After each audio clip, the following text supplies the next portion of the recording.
లేరని చెప్తున్నారు, రెన్యూవల్ అవ్వలేదు అని చెప్తున్నారు అధ్యక్ష. మరి మేనిఫెస్టోలో ఎలా పెట్టారు అధ్యక్ష? మరి 24 మార్చిలో ప్రతిసారి కూడా వీళ్ళు చెప్పేవారు కదండి అధ్యక్ష. అసలు రెన్యూవల్ ఒకవేళ ఆలస్యం అయింది అనుకోండి అధ్యక్ష, మరి వీళ్ళు చేయడం ఏదైనా పెద్ద పనా అధ్యక్ష? ప్రభుత్వం తలుచుకుంటే 2,60,000 మంది జీవితాలు అధ్యక్ష. ఎంత గవర్నమెంట్ అందరూ ఇప్పుడు ఈ కూటమి ప్రభుత్వంలో ఉన్న ప్రతి ఒక్కరు కూడా మీటింగ్స్ లో చెప్పారు, ఇంటింటికి వెళ్ళి చెప్పారు. ఇప్పుడే గౌరవ సభ్యులు చెప్పినట్టుగా మంత్రి గారు అయితే చించినాడ పూతరేకలు ఇవ్వండి, జీతం పెంచుతామని చెప్పారు. అలాగే స్వీట్ బాక్సులు తీసుకురండి, జీతం పెంచాక మా గవర్నమెంట్ వచ్చాక అన్నారు. పాపం కదా అధ్యక్ష, వాళ్ళు ఎన్ని ఫోన్స్ చేస్తున్నారు, మెసేజ్లు పెడుతున్నారు అధ్యక్ష.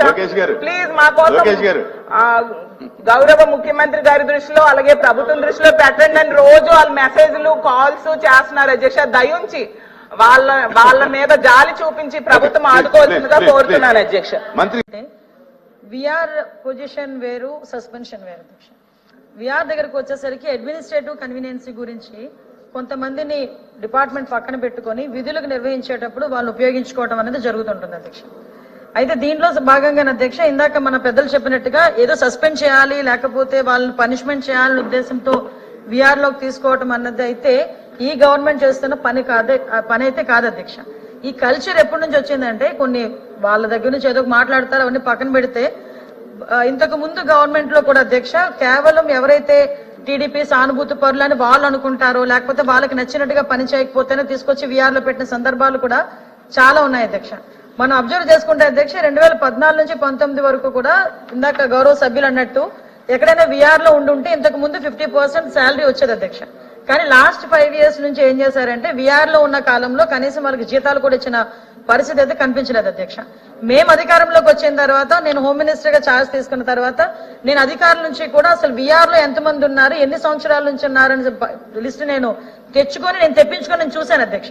చూస్తే సుమారుగా 3 సంవత్సరాలు 3.5 సంవత్సరాలు ఒక్కొక్కరైతే 4 సంవత్సరాలు కూడా విఆర్ లో ఉన్న సందర్భాలు కూడా మేము అబ్జర్వ్ చేసాం అధ్యక్ష. దీని అందరికీ కూడా న్యాయం చేయాలని ఒకే ఒక ఉద్దేశంతో మొత్తం షఫిల్ చేసుకున్నాము. ఈ రోజు 199 మెంబర్స్ ని మేము విఆర్ గా పక్కన పెట్టుకున్నాం అధ్యక్ష. చాలా మంది ఏమనుకుంటారంటే ఎక్కడైనా ఇన్సిడెంట్ జరిగిన వెంటనే ఆ డిపార్ట్మెంట్ లో ఉన్న సిఐనో డిఎస్పీనో ఎస్పీనో ఎవరో ఒకరు విఆర్ లోకి తీసుకునేది దేనికంటే జస్ట్ ఎంక్వైరీ విషయంలో అతని మీద అభియోగం వచ్చినప్పుడు ఎంక్వైరీ జరుగుతున్నప్పుడు అతను అక్కడ ఆ ఇన్స్పెక్టర్ గా గానీ అక్కడ డిఎస్పీగా గానీ ఉంటే గనక ఇబ్బంది కాబట్టి కొంతకాలం విఆర్ లోకి తీసుకొచ్చి తర్వాత ఎంక్వైరీ అయిన తర్వాత మళ్ళీ రీఇన్స్టేట్ చేసిన సందర్భాలు కూడా చాలా ఉన్నాయి అధ్యక్ష. ఇందులో రాజకీయాలు కక్ష పెట్టుకోవాల్సిన అవసరం లేదు, ఎందుకంటే లా అండ్ ఆర్డర్ విషయంలోనే ఈ గవర్నమెంట్ చిత్తశుద్ధితో ఉంది. ఎట్టి పరిస్థితుల్లోని కూడా వాటిని తీసుకునే పొజిషన్ కూడా లేదు అధ్యక్ష. ఇంకొక విషయం ఏంటంటే అధ్యక్ష ఇది ఒక వెయిటింగ్ పీరియడ్ కింద మేము పెట్టుకుంటాం అధ్యక్ష. ఎందుకంటే ఒక విఆర్ లో ఉన్న ఏ ఆఫీసర్ అయినా వెయిటింగ్ పీరియడ్ కింద పెట్టుకుంటాం. ఈ రోజుకి అధ్యక్ష మనం ఎవరికైతే మళ్ళీ తిరిగి రీఇన్స్టేట్ చేస్తామో ఇన్స్టిట్యూట్ చేసిన వెంటనే ఏదైతే పెండింగ్ బిల్స్ ఉన్నాయో పెండింగ్ శాలరీస్ ఉన్నాయో అవన్నీ కూడా ఒకేసారి ఇచ్చే పరిస్థితులు కూడా ఉన్నాయి అధ్యక్ష. ఒకేసారి కాకుండా ఎప్పటికప్పుడు శాలరీ ఇస్తే బెటర్ కదండి సార్. ఎప్పటికప్పుడు ఇవ్వడానికి మీకు ఒక విషయం క్లారిటీ ఇస్తాను. పోలీసుల్ని అలా పెట్టి శాలరీ ఇవ్వకపోతే ఎలా బతుకుతారు? అదే అధ్యక్ష యాక్చువల్గా ఉపయోగం ఏంటి సార్? విఆర్ లో ఉన్న వాళ్ళకి ఫస్ట్ నుంచి కూడా మన ప్రొసీజర్ ఏంటంటే ఒక హాఫ్ శాలరీ ఇచ్చేవాళ్ళం అధ్యక్ష. 2014 నుంచి 19 వరకు ఈ ప్రొసీజర్ నడిచింది అధ్యక్ష. 19 తర్వాత నుంచి వచ్చేసరికి ఏమైందంటే విఆర్ లో ఉంటే వాళ్ళకి పనిష్మెంట్ జీతం ఇస్తే ఖాళీగా కూర్చోబెట్టినట్టుగా అప్పుడు అనుకుని వాళ్ళు ఏం చేశారంటే జీతాలు మొత్తం ఇవ్వకుండా మొత్తం అంతా మానేశారు అధ్యక్ష. మళ్ళా మేము గవర్నమెంట్ లోకి వచ్చిన తర్వాత రీఇన్స్టిట్యూట్ చేసిన తర్వాత మళ్ళా గవర్నమెంట్ బిల్లులని మేము ఈ రోజు క్లియర్ చేసుకునే పరిస్థితి ఉంది అధ్యక్ష. ఇదే విషయాన్ని అసెంబ్లీలో విష్ణుకుమార్ రాజు గారు కూడా అడిగినప్పుడు కూడా మేము చాలా క్లియర్ గా సమాధానం చెప్పడం జరిగింది అధ్యక్ష. ఎక్కడైనా అంటే కొంతమంది ఇందాక సార్ అన్నారు ఇంతకుముందు పోలీస్ ఆఫీసర్ కింద కూడా చేశారు.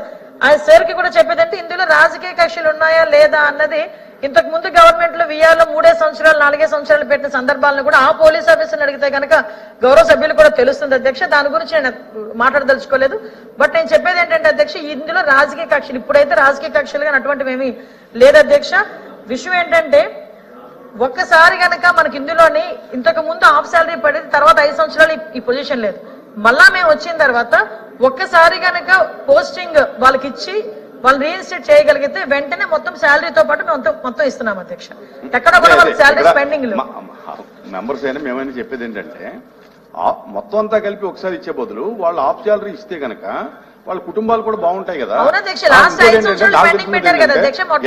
అబౌవ్ ఇన్స్పెక్టర్ ర్యాంక్ నుంచి జీతాలు ఆపుతారు, కిందోళ్ళకి ఇస్తారనేది పెండింగ్ పెట్టారు సార్, ఒప్పుకున్నారు. నేను చెప్తున్నాను కదా ఒకేసారి చెప్తున్నాను.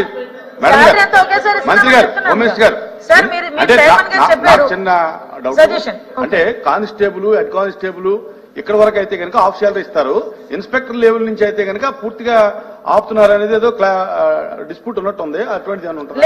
లేదు అధ్యక్ష, ప్రతి ఒక్కరికి రీఇన్స్టిట్యూట్ చేసిన వెంటనే పోస్టింగ్ ఇచ్చిన వెంటనే శాలరీ మొత్తం ఇస్తున్నాము.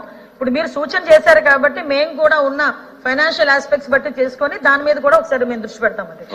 Thank you. ఇవన్నీ కూడా శాంక్షన్ పోస్టులు అధ్యక్ష. వాళ్ళ శాలరీస్ ఏం ప్రాబ్లం లేదు అధ్యక్ష. ఫైనాన్స్ లో ఒకవేళ కావాలి ఒక కోటి రూపాయలు అదనమైంది అధ్యక్ష. నేను అనేది ఏంటంటే మా మేడం చెప్పారు వాళ్ళు చేశారని మేము చేస్తున్నామని అనొద్దామా దయచేసి. సార్ అధ్యక్ష మీ ద్వారా వాళ్ళు చేశారు వీళ్ళు చేశారని అనొద్దు అధ్యక్ష, అది కరెక్ట్ కాదు. మానవతా దృక్పథంతో ఆలోచించమంటున్నాను. జీతాలు లేకుండా ఎట్ట బతుకుతారు వాళ్ళు?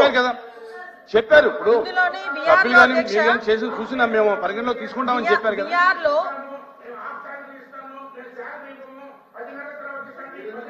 లేదు కూర్చోండి కూర్చోండి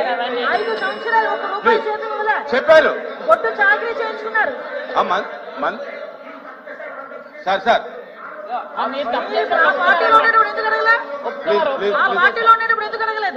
అది కాదు, అందులోనే ఉన్నారు కదా,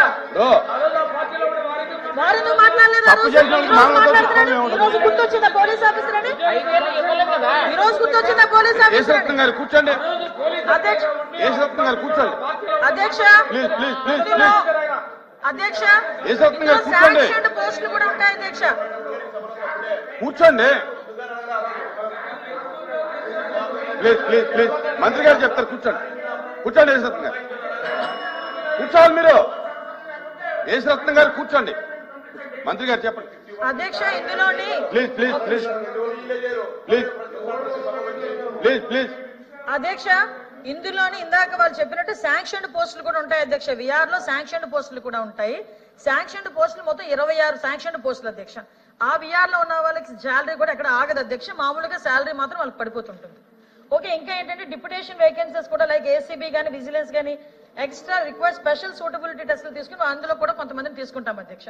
ఇందాక సార్ నాకు అర్థం కానిది ఏంటంటే మీరు వైఎస్ఆర్సీపీకి పార్టీకి సంబంధించిన ఎమ్మెల్సీ లాస్ట్ 5 సంవత్సరాలు మీరు పోలీస్ డిపార్ట్మెంట్ లో ఉన్నారు. పోలీస్ డిపార్ట్మెంట్ లో ఉన్న వాళ్ళకి జీతాలు రావట్లేదు.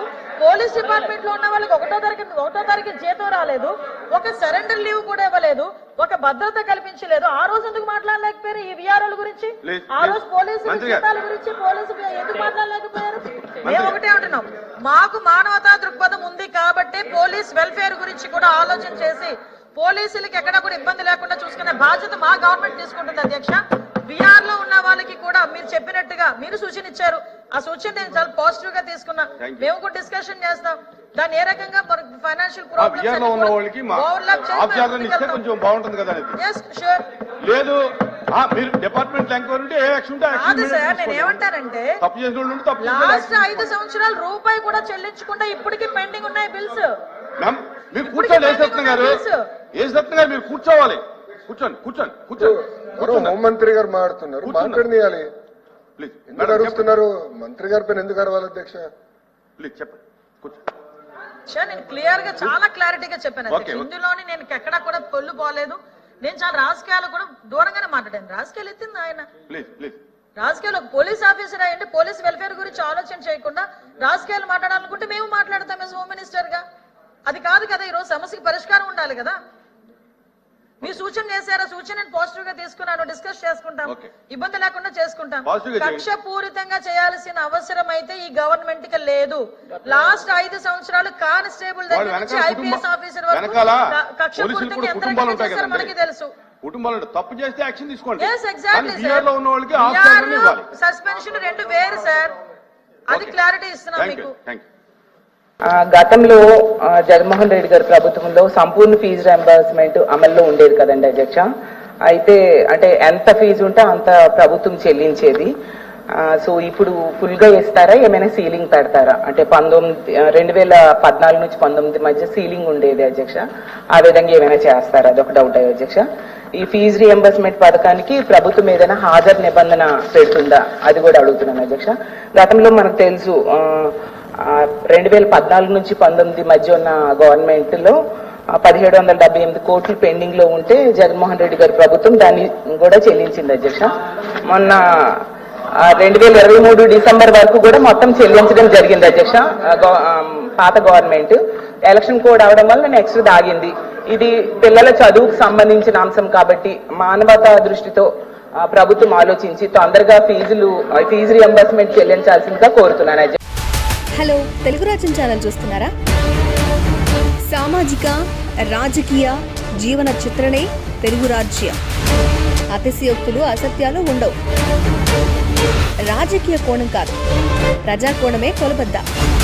తెలుగు రాజ్యం వీక్షణ మీ ఉత్తమ అభిరుచికి నిదర్శనం.